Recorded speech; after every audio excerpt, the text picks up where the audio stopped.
Ready? Okay, good morning and thank you so much for joining us today at London's Calling. My name is Agustina Garcia and I work as Principal Developer on Platform Strategy at financialforce.com. Also, I am a Platform Developer 1 and 2 certified as well as Salesforce MVP. And here you can find my Twitter handle and email in case that you want to contact me later. So today we are going to talk about visual workflow. I will show you several use cases with demos. Some of them I will just show you how you can create it, but no demos at all. And finally, a quick slide about what is coming in Spring 17 about visual workflow. So let's start. I'm sure that everybody has asked himself, at least one in their life, which is the main difference between visual workflow and workflow. Workflow actually is an event trigger. You have an object and you can execute several rules and actions behind the scenes against this object. On the other side, we have visual workflow, that this is actually a user trigger. So the user is going to start the execution, is going to select some data, is going to make some modification and store some information in Salesforce if it's needed. Some other concepts, visual workflow again. Actually, this is the product. It will help us to design, to create, and run the flows. Then we have also Cloud Flow Designer. This is the tool where we are going to create the things, okay, with points and clicks. And finally, we have the flow. Flow is the application. It will help us to collect the data, to create some data in Salesforce, to retrieve the data, modify the data, okay? Two more concepts. We have flow versions. When you create a flow and you activate the flow, you cannot make any change at all on this flow. You need to clone the flow, create a new version of that flow, and then you will be able to make some modifications there. And finally, flow interview. This is a running instance. I will show you later what is a running instance. To sum up, visual workflow is the product name, Cloud Flow Designer is the tool, and flows are the things that you create. When you create a flow, you need to choose what type of flow you are going to show or to use. Could be flow itself is when you need user interaction. So the user is going to start the flow and do some actions. This is, for example, a survey or a wizard. Then we also have auto-launched flow. This is when there is no user interaction. So you have a piece of code, and it's going to start running the flow. And also we have user provisioning flow. This is for third parties, and you need you need to create a connected app. But actually, we are not going to talk about this type of flow today. And how can we distribute it? When you create a flow, you get a URL. And with this URL, you can create a tab and include it in force.com or in community. You can also create a custom link, a button. You can create some Apex code and put it inside in a trigger. You can also create a Visualflow page, embed this Visualflow page in a page layout. You can do actually many things. And let us start with the use cases. This is the main use case we are going to talk about today. This is a booking website system in order to make hotel reservations. So we will have the hotel, the facility with a master detail relationship to the hotel. These facilities will be the rooms, double rooms, standard rooms, whatever. Then we have reservations and the guest who is going to make this reservation. The first use case. As a user, I want to make reservation by myself so that I don't need to go to an agency. This is the flow, but let's see a demo first. And then we can go through how we can make the flow. So I have here my booking system tab. And I'm going to start my flow. I'm going to choose Barcelona Granada Congress Hotel. I'm going to select a family room for this weekend. But this room is booked. So click Finished, and let's start again. Barcelona. Family room, no, it's not possible. So suite room should be big enough for the family. 250 actually is too much, so no, I don't want to confirm this. Thank you so much. And I will start again. Barcelona, Junior Suite, for the weekend. 150, this time is okay, so click on next, and I have here the reservation. We have finished. Now if I go to the hotel, look for Barcelona, Junior Suites, and we have here the reservation that we have made. In order to create this flow, the first screen is just a welcome screen with some text and a drop-down list with the hotel names. For that, I have created a dynamic record choice. For this dynamic record choice, I need to pass the API name of the custom object that I want to use, then the field that I'm going to use in the drop-down list, and finally, I need a variable where I will store the information of the hotel that I select in the drop-down list. Why I have used a dynamic record choice instead of just text box or a pick list with some hard code? This is because it will help me to retrieve the information dynamically. So if in the future I need to include more hotels or make any modification, I don't need to change anything in my flow. Everything is dynamically retrieved by this feature. The second screen is the check-in and check-out dates, as well as the facility. Again, I'm going to use a dynamic record choice, but this time I'm going to make a filter by the hotel ID, the one that I choose in the previous screen. And I'm going to store more information this time. Instead of just retrieving the ID, I'm going to create a facility subject and store all this information. Why? Because in a later screen, I'm going to show the price. If I just retrieve here the ID, in a later step, I need to create or do a record lookup in order to retrieve the information. It's not necessary when this dynamic record choice allows me to retrieve all the information that I need. Why I have created two screens for the hotel and then the facility? This is because by the time that we select a hotel, we don't get the ID of this hotel till we click on Next button. If we try to do it in the same screen, the drop-down list related to the facilities will be empty. But as far as I understood, this functionality is in pilot for Sprint 17. So we will be able to select the hotel and in the same screen be able to see also the facilities related to this hotel. The next step is a fast lookup. I want to retrieve those reservations that we have related to this hotel and for these dates.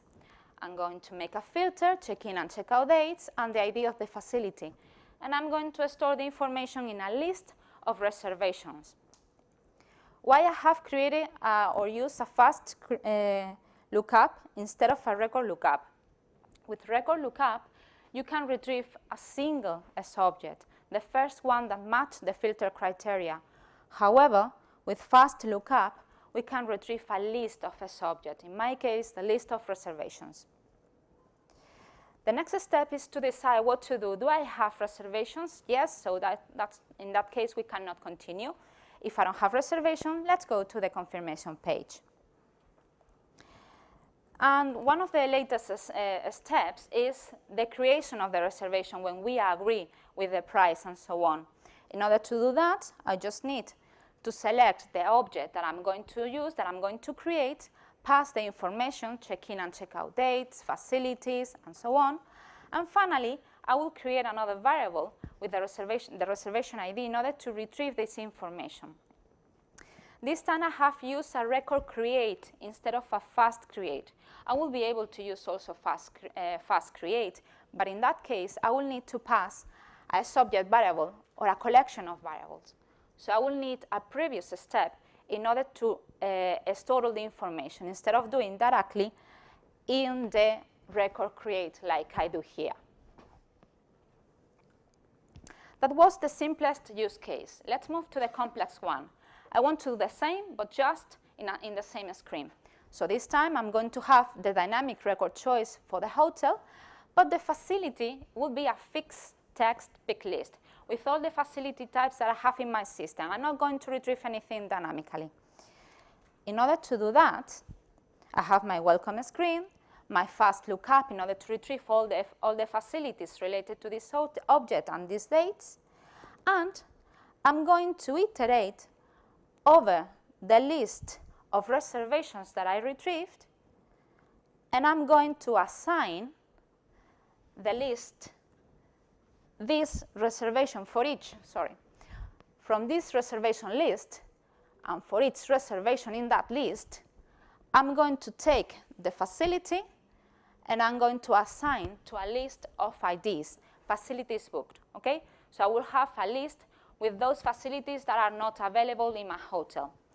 And I'm going to continue, but first, what about if I get an error? Salesforce suggests you to handle also errors in flows. So for example, in my case, I double check if I have reservations in order to go through a path or another. But in the case that I forget something or you make a mistake, sometimes you just get a flow error message saying the flow has finished without any other information, but some other times you receive an email, like when you are doing some code. Here you can find some useful information. For example, here I have selected Barcelona Hotel, this is the ID, and here I have 2 reservations, and I'm going to iterate over these 2 reservations. But sadly, in my assignment, I have 3, and the emailer could say that I have 4 and 5, so I was inside of an infinitive loop. I fixed it, that's the image that I showed you before, but this email was quite useful in order to realize where was my issue. So we were at the point that we have a list of facilities that are booked. So I need to retrieve those that are available. Unfortunately, Flow doesn't provide a way to make a filter by a list of IDs. So we need to create a class, some Apex code in order to do that. We can create 2 different classes. One of them could implement process plugin interface, but you can also do it via @invocable annotation method. In my case, I prefer to go for this kind of annotation instead of the plugin interface, because this annotation allows you to use more field types, like for example collections, and actually this is what I need. And secondly, because if I have this class, I can also use in another ClickSnow code tool that Salesforce provides, Process Builder. So in the case that you also have something similar with Process Builder, you can reuse this class.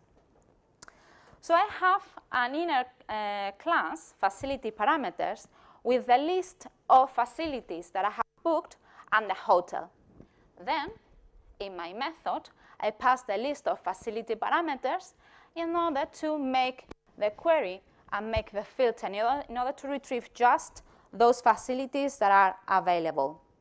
Once I have that, under the Apex section, I will be able to retrieve a flow which name is the same as my class, and via drag and drop, if I put it in the Cloud Flow Designer, I will be able to just see my flow with the 2 arguments that my inner class had, the facilities booked and the hotel ID, and I will be able to retrieve the list of facilities available. That's all for the booking use case. Now, as a booking website system admin, I want to send an email to my guest in order to get some feedback. This is the flow, quite simple. But here, the most important thing is that we are going to run an auto-launched flow, okay? So no user interaction. How I have created this flow? First thing, the record lookup, something similar as before. Secondly, I'm going to send an email, but I can use a flow that is already provided by Salesforce. Under the static actions, we can find several, and I'm going to use just the email and pass this information, the email the body, the subject, and the guest email that I retrieved from the record lookup. This could be an email template, for example. In my case, it's just some hard text code. And the second part of this flow is the survey itself. Nothing to highlight here, really simple, so let's continue. What I want to highlight here is that I'm going to use it in Lightning Experience, in Lex.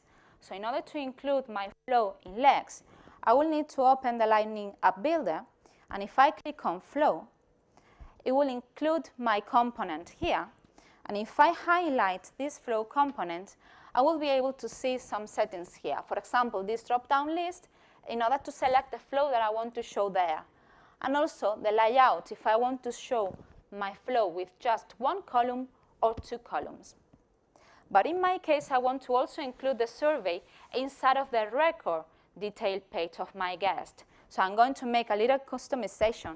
I'm going to have to include a record lookup in order to retrieve the guest name. In order to do that, I need the record ID. If you just create a variable with this name, record ID, and you include this flow in the record detail page, Salesforce will populate automatically for you this information. So you don't need to do any extra thing for that. And how can we launch this email with survey flow? We have some Apex code. What I'm going to do is, by the time that a guest leaves the hotel, I'm going to click on page checkbox, and it's going to execute a trigger. This trigger is going to execute an interview. This is the interview. This is an instance of the flow. This is one of the concepts that we talked about at the beginning. It's going to create an instance of my email flow, and it's going to start the flow. And in order to do that, I need to pass the information to the flow. And it's here. I'm going to pass the guest ID for the record lookup and the hotel name, because I need it in the email. If I can pass in these params the guest email, I will not need the record flow, well, the record screen that I show you. With just the email, it will be enough. And let's see how it works. So this is my reservation. And if I click on pay, click save. If I go to my emails, I have an email here saying, thank you so much for staying here. Please give us your feedback. And this is the flow, but I'm going to move to Lightning Experience. In Lightning Experience, in the home page, I have here my survey flow. In this case, in the home page, I put it with 2 columns, but actually I'm going to populate the survey in my home detail page. Dear Agustina Garcia, this is your survey, really bad experience in this hotel, click finish. That's all. We have finished. Another use case.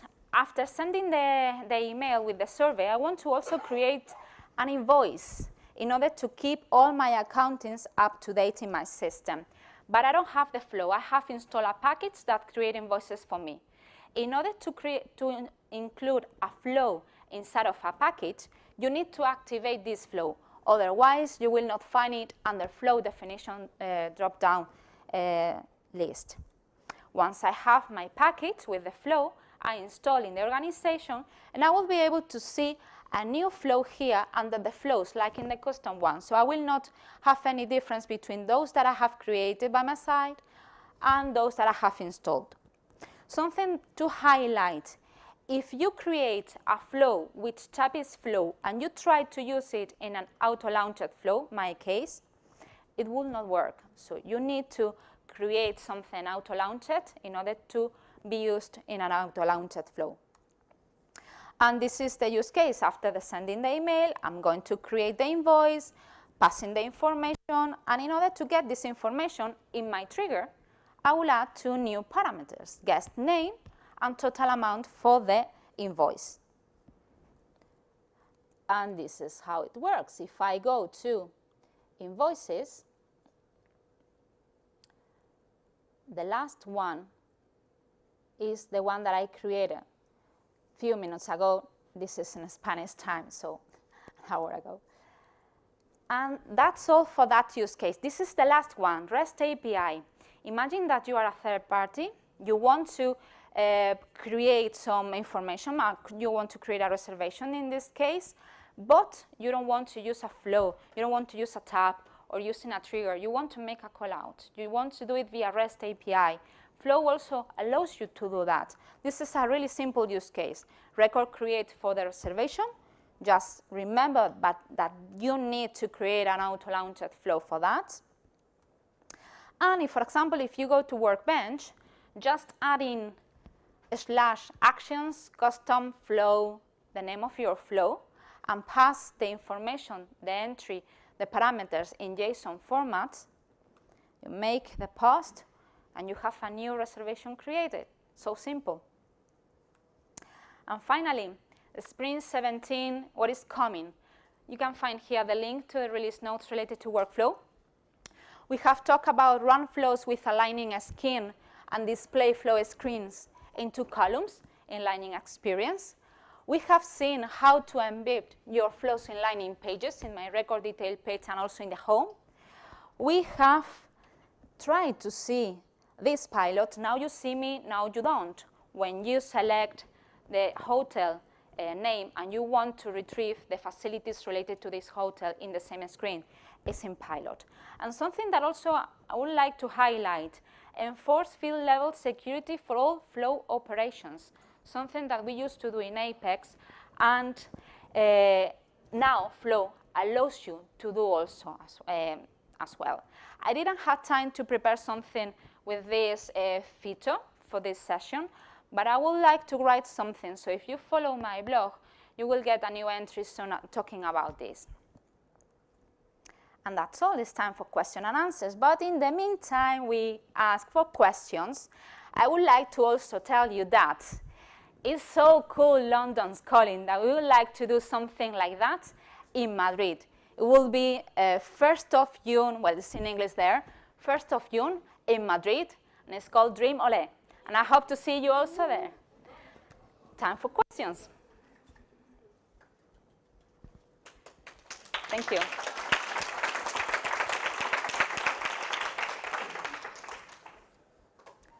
No questions? It will be in Spanish. Yes, it will be in Spanish, but if you want to make a presentation there and you want to do it in English, it's allowed to do it in English. Most of them, unless we have MVPs from States or UK, it will be in English. Yes, a question. We can talk about DreamOle later if you want. Question first. Hi there. We've got several use cases for Flow with a visual element in Lightning communities, specifically the Napili communities. We've not yet explored what Summer 17 is going to offer us, but we're really pleased to see that Flow is now Lightningized, so to speak, within Lex. Do you have any insight on what it will be like in community? No, actually I have not explored in community, just started exploring in Lex. I can let you know that those features that are still in beta, like this Flow, put it in Lex, sometimes doesn't work really well. You need to try several times until you are able to see your flow. Some other times doesn't appear in the drop-down list, the one that you have in the right side. But be patient, it's in beta. It will be working soon. In any case, really good question about community. I will take a look and I will try to polish something in my blog soon. Okay, that'd be great, thanks. If you, well, you have here my Twitter handler. If you follow me, you can find my blog easily. Any other question? Here I have a question. Hi, you had a feedback survey there. Would you need a login, a Salesforce license, to be able to access that, or can you expose it so anonymously to anybody if you wanted to do a survey like that? I didn't try because actually my guest was myself, so I had access to there. But probably if you have your website in Salesforce, anybody that is a user will be able to get access to this survey. It doesn't matter if they have license or not. Probably you will not, you as a user, as a booking system user, you don't have license, but you are able to use this system. Okay, thanks. Problem. Any other question or question related to DreamOle? No? In that case, thank you so much for joining us today. Hope to see you soon.